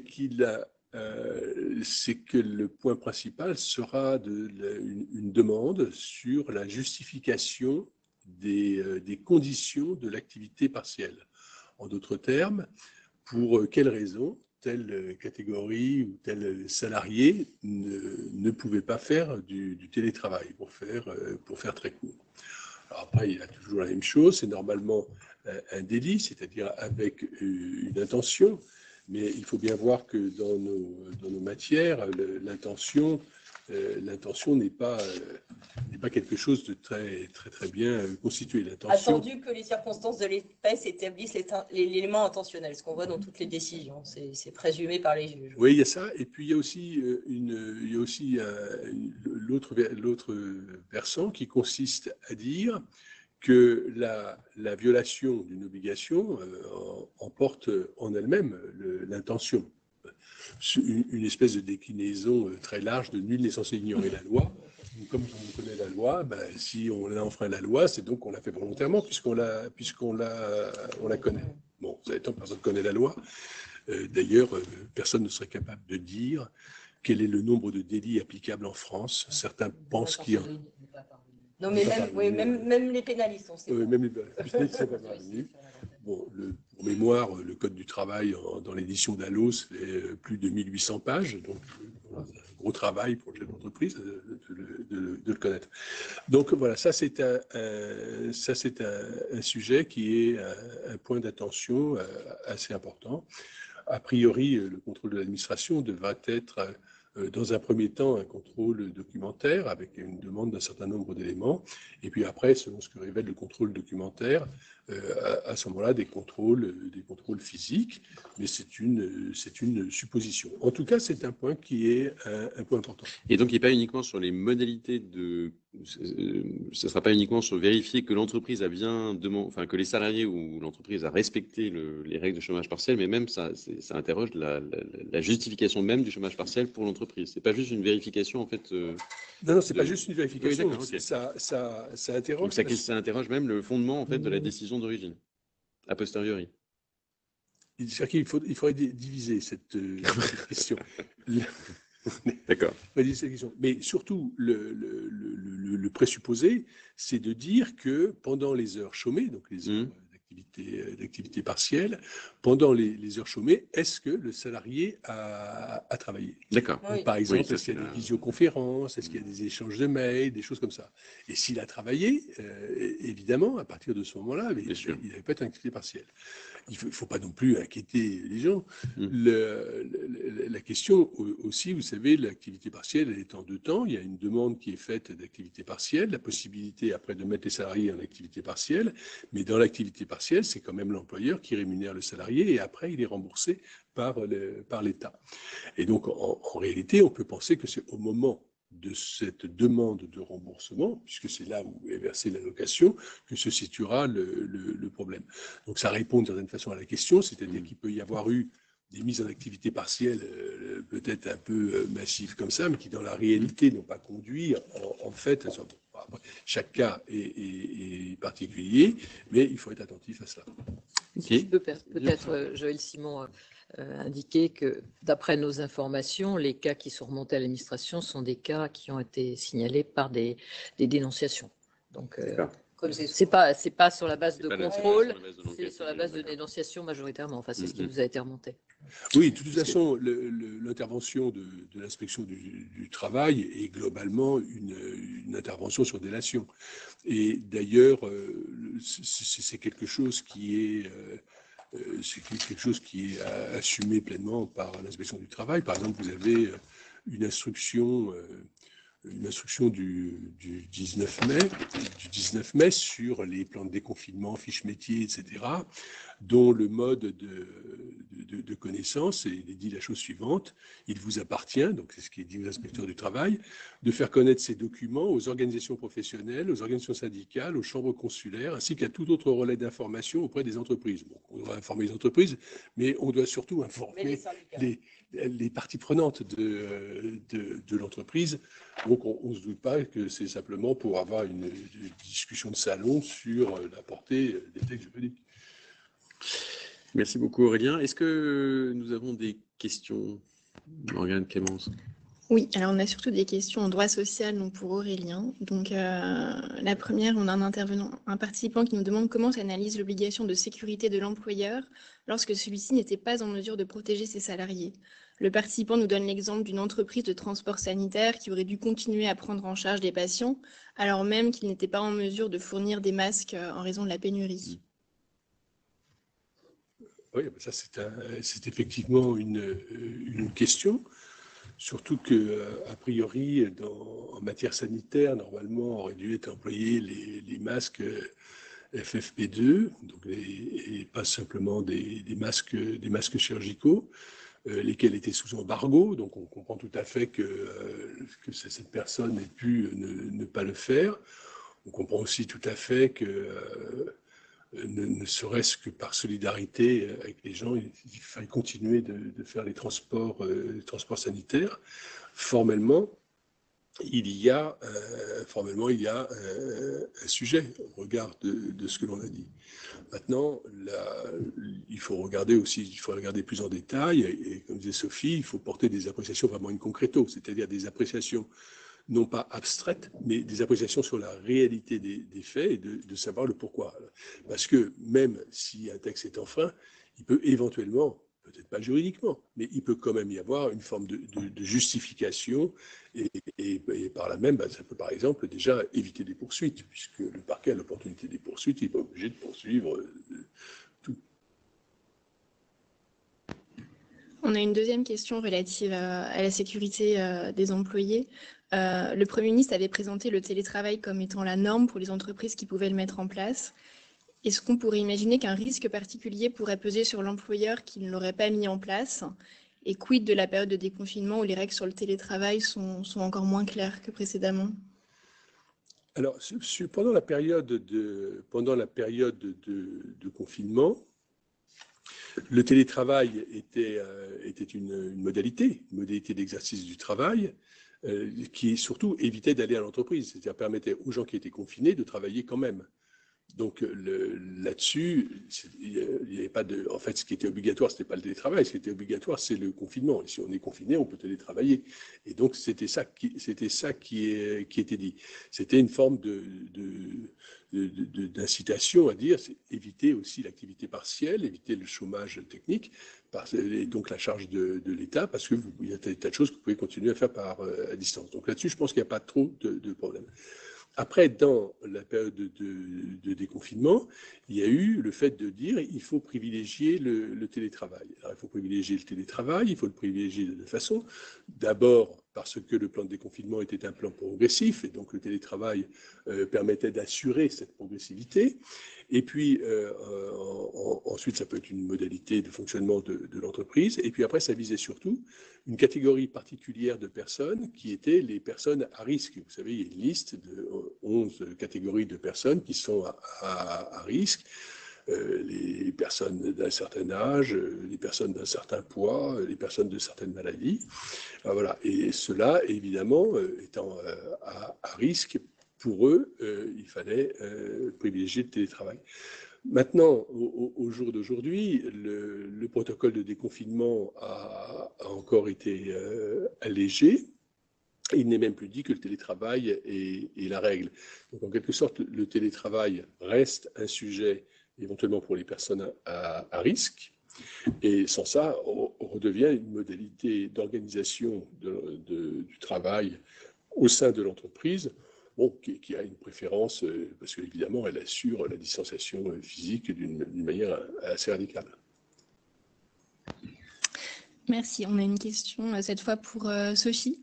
Est-ce que la Covid-19 modifie les règles de partage de responsabilité entre une entreprise et ses sous-traitants, ses prestataires externes, notamment en matière pénale, en cas de manquement aux règles d'hygiène et de sécurité? Non, a priori, la Covid n'a rien modifié là-dessus. Il n'y a pas eu de législation là-dessus et les règles s'appliqueront en regardant qui était notamment l'employeur pour regarder qui a respecté l'obligation de sécurité vis-à-vis de ses salariés. Et ça n'a rien changé au plan également de la loi Vigilance qui oblige une entreprise à vérifier que ses sous-traitants respectent certaines règles et appliquent certaines règles, certains standards internationaux, notamment incluant les règles d'hygiène et de sécurité. Mais il n'y a pas eu de changement et c'est ce qu'on voit d'ailleurs. Hein. La Covid n'a pas changé et la loi du 11 mai 2020 qui reprend la loi Fauchon ne modifie en rien cette responsabilité. Alors, on en revient au sujet de droit social, mais certains participants nous demandent quels éléments de preuve pourraient être fournis à l'administration en cas de contrôle sur le chômage partiel. Alors, d'abord, il y a ce qui sera demandé, c'est la documentation existante. Par la documentation existante, ça peut être les contrats de travail, en ce qu'ils prévoient les horaires des salariés. Ce sera les bulletins de salaire, parce que les bulletins de salaire doivent indiquer le nombre d'heures de télétravail à côté des heures réellement travaillées, donc une documentation technique. En ce qui concerne la justification du recours à l'activité partielle, c'est en fait un peu un développement de l'une des pages qu'il était nécessaire de remplir lors de la demande d'autorisation d'activité partielle. La justification, elle est en fait concrète. Elle devrait être par rapport au taux d'activité. Elle devrait être, par exemple, s'il y a tout un service qui, tout à coup, n'a plus d'activité parce qu'il reçoit plus de commandes, n'a plus rien à traiter. À ce moment-là, c'est une justification qu'il faut indiquer. Donc, elle sera beaucoup par rapport à la réalité de l'activité.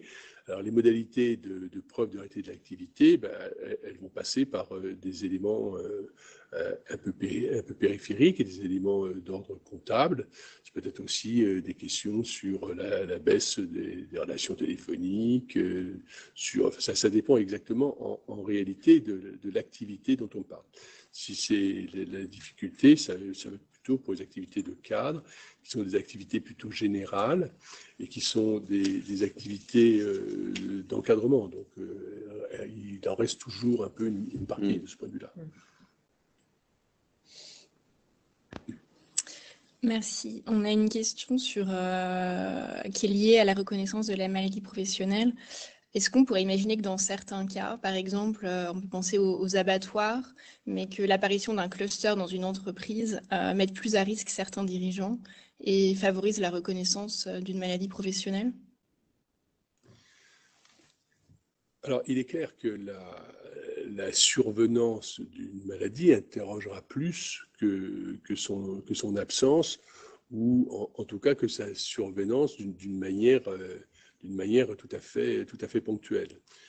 Si on pense à l'abattoir, où il y a quand même vraiment beaucoup de personnes qui ont été contaminées, le sujet peut se poser. Il va se poser par rapport, en fait, aux gestes barrières. Donc, c'est ça la question qui va y être. L'employeur a l'obligation de prendre des mesures de prévention. Ces mesures de prévention, il y a des outils qui existent dans le Code du travail. Il y a notamment le document unique d'évaluation des risques, qui est une obligation de l'employeur, puisque l'employeur doit évaluer les risques pour la santé. Donc, je pense que pour se protéger dans ce genre de situation, c'est premièrement de savoir est-ce que la mise à jour du DUR, du document unique d'évaluation des risques, a été faite? Est-ce qu'elle a été faite conformément, c'est-à-dire en réalité en regardant la situation et avec une forme de concertation sociale? Et après, est-ce que cette évaluation a été retranscrite dans le document? A priori, s'il y a eu une évaluation des risques, s'il y a eu la mise en place des mesures barrières, la situation devient plus compliquée pour la mise en cause. On nous demande également quelle pourrait être la responsabilité d'un employeur si les salariés ne respectaient pas correctement ou pas du tout les mesures sanitaires qui seraient dictées par l'employeur. Par exemple, est-ce qu'un salarié pourrait se retourner contre son employeur s'il tombait malade suite à l'imprudence d'un de ses collègues qui était porteur du virus? Oui, ça c'est un vrai sujet. C'est la raison pour laquelle, dans beaucoup d'entreprises, il a été mis en place des référents Covid-19. C'est aussi la raison pour laquelle beaucoup de plans de reprise d'activité prévoient des prises en charge des symptômes. Je pense que sur ce sujet-là, il y a peut-être en matière de prévention, d'utilité probatoire pour la suite aussi, un élément qui est peut-être important à mettre en place, qui sont les services médicaux de santé au travail. Sachant que de surplus, il y a dans les 400 décrets qui ont été publiés, il y en a un qui apporte une dérogation assez exceptionnelle à la situation médicale, en ce qu'il permet aux médecins du travail de délivrer un arrêt de travail en cas de Covid-19, ce qui est quand même le seul cas où le médecin est jugé parti. Mais ce qui est assez intéressant, parce que ça permet justement, s'il y a cette surveillance-là, de faire. Donc, si toutes ces mesures sont prises, et si en réalité, c'était le sujet sur l'obligation de sécurité, si l'employeur a mis en place toutes les mesures, et que la chose survient quand même par la violation d'un des salariés à l'encontre d'un autre, il est quand même dans une meilleure position. Sachant qu'en plus, il y a l'article 41-21-1 du Code du travail qui prévoit que le salarié est également débiteur d'une obligation de santé au travail, de santé et de sécurité au travail, et que c'est une obligation de santé et de sécurité qui consiste à s'assurer par ses gestes et par ses omissions de la santé des autres personnels au travail.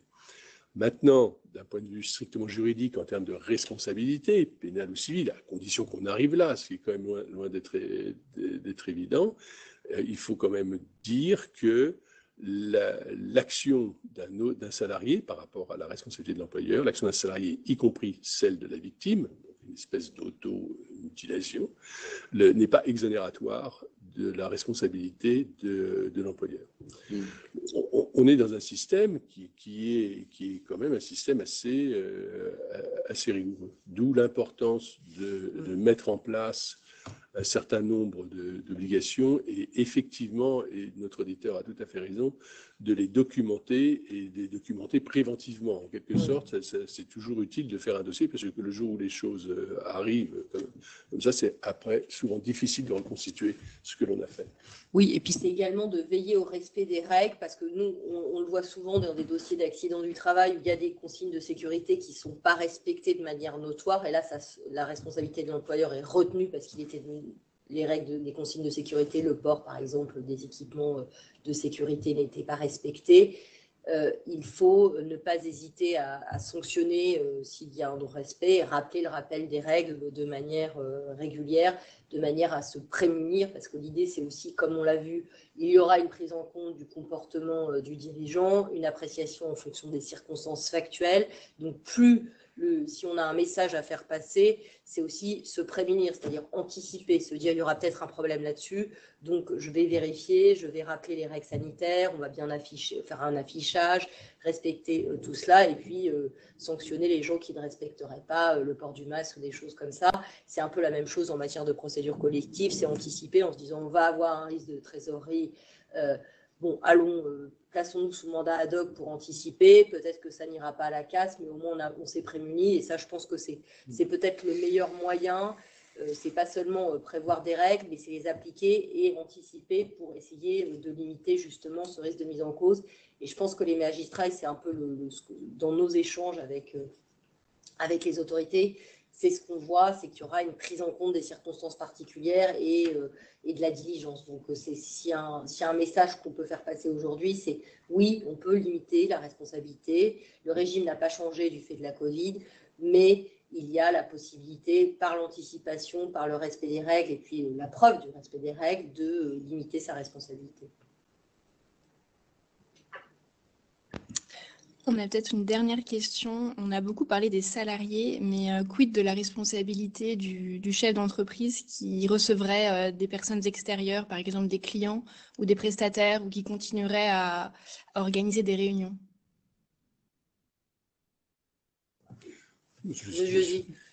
Bon, les risques de mise en cause, ça pourrait être sur le terrain d'obligation, là, pas de droit social, puisqu'il n'y a pas mais plus du régime général pénal, c'est-à-dire la mise en danger d'autrui. Et là, comme il n'y a pas d'obligation, c'est ce qu'a expliqué Aurélien, il n'y a pas pour qu'il y ait une mise en danger d'autrui, il faut qu'il y ait plusieurs conditions. C'est-à-dire que le fait d'avoir violé une obligation précise de sécurité et ensuite d'avoir volontairement placé quelqu'un dans un danger délibéré de mort. On ne peut pas penser que dans des circonstances telles qu'une personne qui va à une réunion, il y ait les circonstances de la mise en danger d'autrui soient réunies parce que d'abord, il n'y a pas de texte visant une responsabilité particulière de sécurité et autrui, en se présentant à cette réunion, a pu se prémunir, notamment si les mesures de distanciation physique ont été respectées, le port du masque, etc., se prémunir contre ce risque. Donc ça paraît un risque qui est quand même relativement modéré. Bien évidemment, il faut veiller, et c'est encore ce qu'on disait tout à l'heure, que les mesures, notamment de distanciation sociale, soient respectées pour éviter ce type de mise en cause. Et en ce qui concerne une autre infraction de droit commun en matière pénale, qui serait les coups et blessures involontaires, ça paraît très très difficile parce qu'il faudrait prouver que la personne qui a été contaminée par la Covid ait été contaminée lors de cette réunion. Et donc le lien de causalité entre le non-respect de certaines mesures d'hygiène et de sécurité et la contamination sera extrêmement difficile. Déjà, ce sera difficile à établir pour un salarié, mais alors pour une personne tierce qui sera rendue à une réunion, il sera extrêmement difficile d'établir un lien de causalité. Donc ça me paraît un risque qui est quand même relativement modéré, mais bien évidemment, on ne peut que inciter à la prudence et au respect des règles, des mesures dictées en matière de distanciation physique. Merci Sophie, merci Morgane. Joël, est-ce que vous voulez clôturer cette... Merci beaucoup. Merci à tous les participants et surtout des remerciements très chaleureux aux associés du cabinet Gide, maître Sophie Semla, maître Aurélien Boulanger, maître Jean-Gabriel Flandroy, sans oublier maître Noël qui est à l'origine de cette conférence parce que c'est lui qui nous avait proposé d'organiser ce webinaire. Une information, cette conférence a été enregistrée. Donc la vidéo, mais également la présentation du rappel des conditions générales d'engagement de la responsabilité civile et pénale seront à votre disposition. Un message vous sera envoyé d'ici la fin de la semaine avec les liens pour que vous puissiez continuer à réfléchir et à prendre connaissance de l'ensemble de ces conditions d'engagement de la responsabilité. Je vous remercie infiniment et je vous dis donc à très bientôt pour d'autres webinaires. Merci, au revoir. Merci, au revoir. Merci. Au revoir.